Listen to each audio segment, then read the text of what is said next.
everyone. I hope you're very fit and fine in your houses. So guys, I am back with an amazing video in which we are going to start with English of class 10. Yes guys, we are going to start with English class 10th and we are going to start with the first chapter, that's A Letter to God, written by G.L. Fluence. But guys, before that, if you haven't done LS square, which means like, share and subscribe, do it fast and hit the bell icon, otherwise you'll miss the notifications and you'll miss some of the videos which will be really very useful to you. So I don't want you guys to miss it.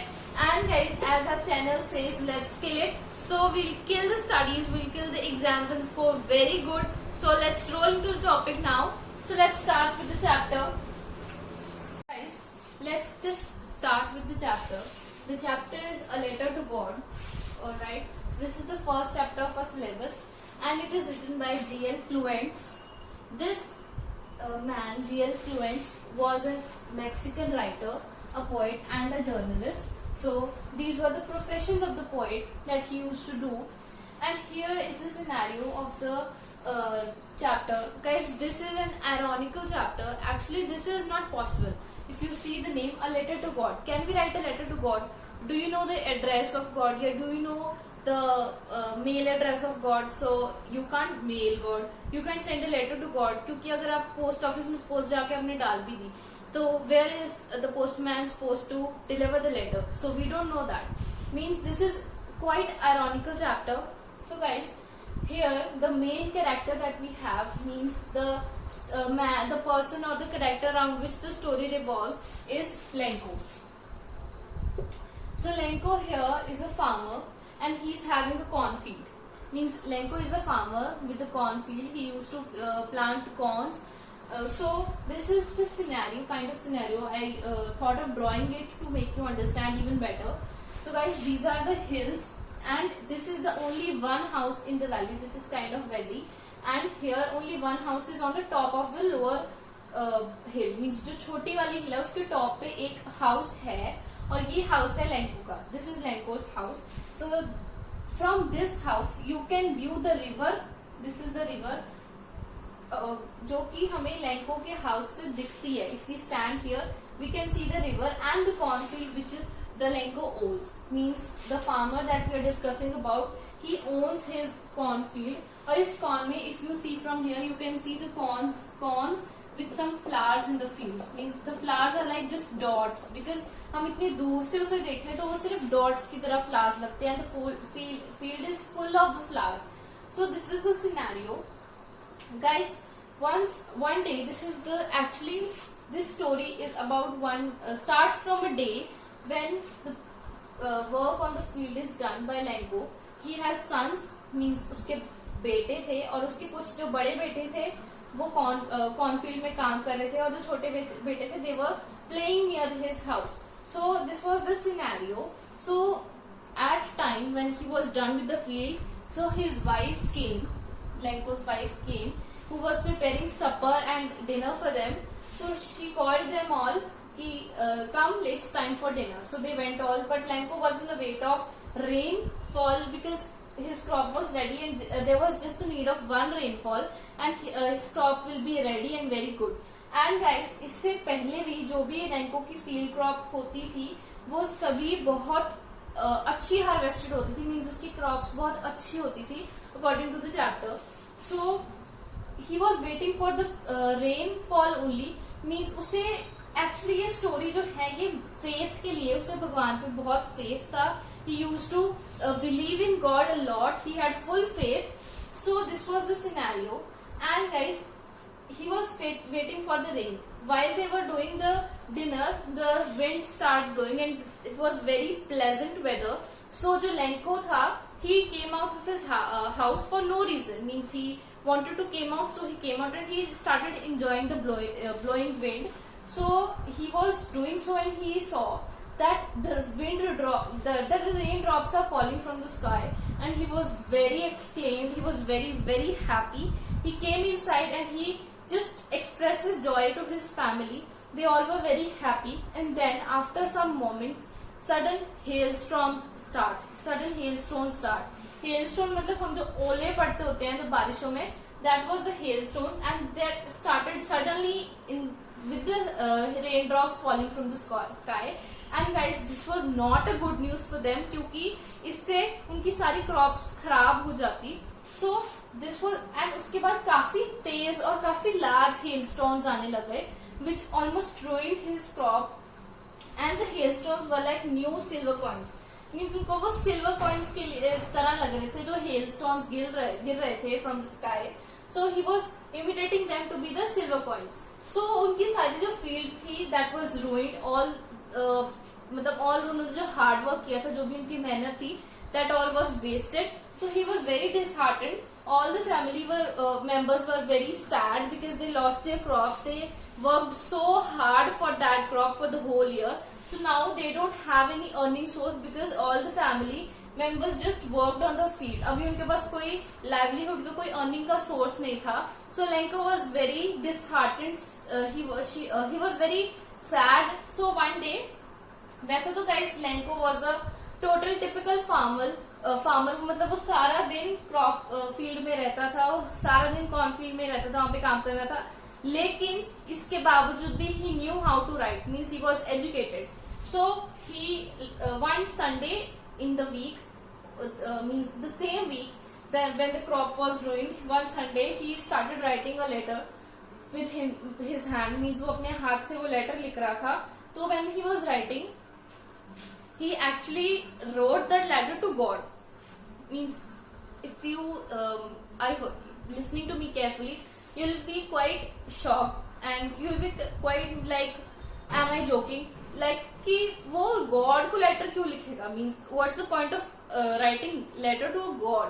Means हम उनको deliver तो कर नहीं सकते, we can't, मतलब हम उनको जाके पकड़ाएंगे नहीं क्योंकि हमें उनका एड्रेस नहीं पता, because it has no address.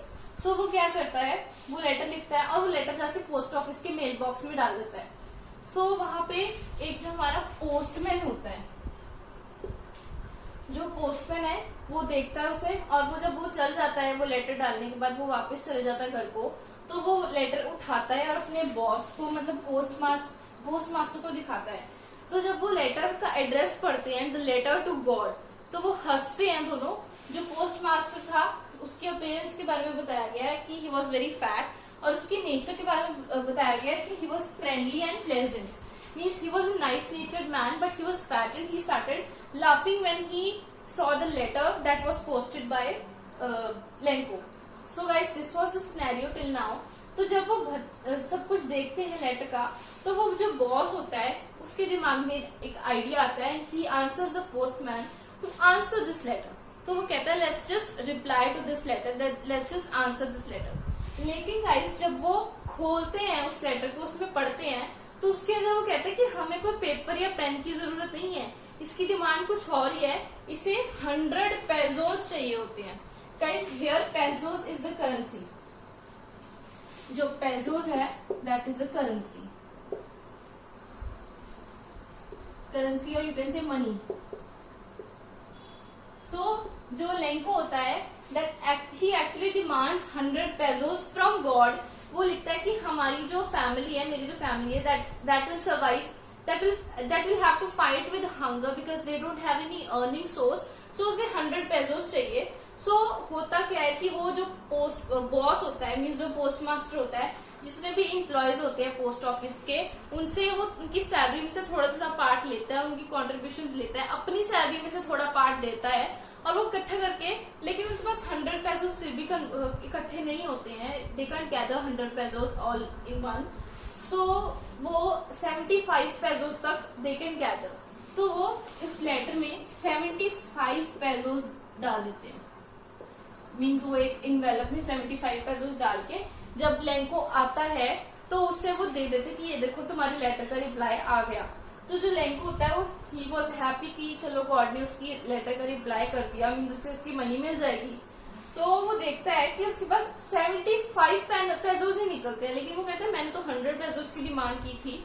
तो वो थोड़ा गुस्सा हो जाता है और वो अपने आप से बात करने लगता है. इन द सेंस वो गॉड से बात कर रहा होता है कि आपने मेरे साथ ऐसा क्यों किया, you cheated me, I demanded 100 pesos and you just give 75 pesos. I can't fulfil my needs with this only, because मेरी फैमिली भी है और उनको मुझे means we have to fight with hunger if हम ये नहीं करेंगे। तो मीन्स अगर मुझे 75 पैसों नहीं 100 पैसों नहीं मिले सॉरी, तो मैं अपनी फैमिली की डिमांड्स पूरी नहीं कर पाऊंगा, उनकी नीड्स पूरी नहीं कर पाऊंगा। सो वो देखता है कि ये 75 पैसों मतलब वो थोड़ा अपसेट्स हो जाता है। तो जो पोस्टमैन और वो सारे होते हैं वो देख के उसको हैरान होते हैं कि what is he doing, means is he mad और व्हाट। सो ऐसा तो वो एक बार फिर से उसको लेटर लिखता है, वो पोस्टमैन से ही वो मांगता है मुझे एक पेन और पेपर दो, और वो फिर से गॉड को लेटर लिखता है और वो लिखता है कि मुझे मेरे बाकी के पैसे भी चाहिए, मुझे बाकी के भी जो 25 पैसों हैं आई वॉन्ट दैट ऑल्सो। सो वो एक और लिखता है वो कि प्लीज मुझे मेरे घर तक डिलीवर करना वो पैसों, मीन्स यहाँ पे पोस्ट ऑफिस में मत डिलीवर करना। Don't give this money to this crooks. Crooks means वो उनको अच्छा नहीं समझता, उसको लगता है कि वो जो बाकी जो मनी थी वो उन्होंने रख ली है, वो अपने पास रख लेंगे, तो मतलब वो उनको पसंद नहीं करता है।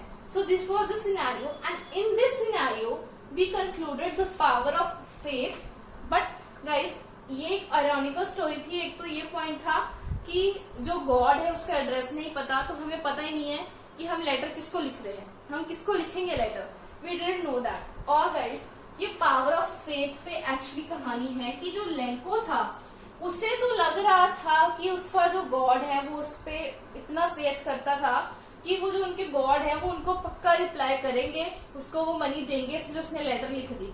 लेकिन गाइस उसे ये तो नहीं पता था कि वो गॉड ने नहीं दिए, एक्चुअली वो जो पोस्ट ऑफिस के जो एम्प्लॉयज थे उन्होंने उसे दिए। तो वो एक्चुअली में उसे पता नहीं था कि ये गॉड नहीं है, ये वो उसी के जो पोस्ट ऑफिस के आसपास जो वर्कर्स थे पोस्ट ऑफिस में उसके एम्प्लॉयज थे उन्होंने ही अपनी कंट्रीब्यूशन दी है। लेकिन उसके अकॉर्डिंग तो उसे नहीं पता था, तो उसके अकॉर्डिंग तो ये पावर ऑफ फेथ ही हुई उसके लिए कि मैं जो यकीन करता हूँ गॉड में, उसकी इतनी पावर है कि गॉड ने मेरे रिप्लाई किया और मेरी नीड को फुलफिल किया। सो this was the scenario. So this was a quite tricky story, quite ironical story. So I hope you enjoyed it and you liked it. And guys, if you have any doubts, any queries, you can comment in the comment section and I'll reply to you. I'll clear your queries. So guys, this was our story. So I hope you enjoyed it. So I'll meet you very soon next time with another amazing story and another amazing chapter. Till then, bye bye, take care and stay safe. So stay tuned too and don't forget to subscribe the channel. And if you like this video, please do hit the like button, which gives me motivation and it kind of refuels me to make more efforts for you guys. And guys, if you haven't done till so, please do subscribe the channel and hit the bell icon too, so that you don't miss any videos. I'll meet you soon. So stay safe and bye bye.